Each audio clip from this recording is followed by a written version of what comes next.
అర్ధరాత్రి 12:30 అవుతుంది. ఫుల్గా వర్షం పడుతుంది. రవి అనే కాలేజ్ స్టూడెంట్ హైదరాబాద్ నుంచి తన విలేజ్కి వెళ్తున్నాడు.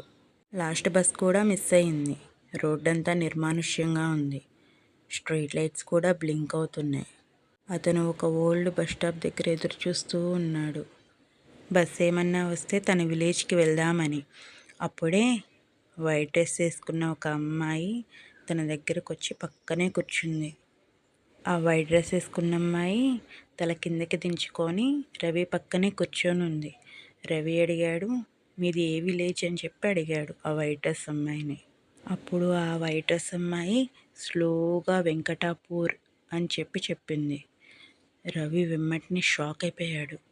ఎందుకంటే 15 ఏళ్ల క్రితమే వెంకటాపురం అనే గ్రామం సునామీలో మునిగిపోయింది. రవి వెంటనే ఫోన్ టార్చ్ ఆన్ చేసి ఆమె మీద వేశాడు. ఆమె కాళ్ళు భూమికి పైకి కొంచెం పైన గాలిలో తేలి ఆడుతూ ఉంది. రవి హార్ట్ బీట్ చాలా ఫాస్ట్గా కొట్టుకుంటుంది. ఆ వైట్ డ్రెస్ అమ్మాయి నెమ్మదిగా తల పైకెత్తి చూస్తూ, నువ్వు కూడా నాతో వస్తావా అని రవిని అడిగింది. రవి ఆమె కళ్ళు చూసి షాక్ అయ్యాడు. ఆమె కళ్ళు పూర్తిగా నల్లగా మారిపోయి ఉన్నాయి. ఈలోపే బస్ స్టాప్ లైట్స్ అన్నీ ఆఫ్ అయిపోతాయి. రవి వెంటనే పరుగు పరిగెడుతూనే ఉన్నాడు. భయంతో పరిగెత్తిన రవికి ఒక టీ స్టాల్ కనిపిస్తుంది. ఆ టీ స్టాల్లో ఒక ఓల్డ్ మ్యాన్ ఉంటాడు. అతనికి జరిగిందంతా చెప్పగా అతను సైలెంట్ అయిపోతాడు.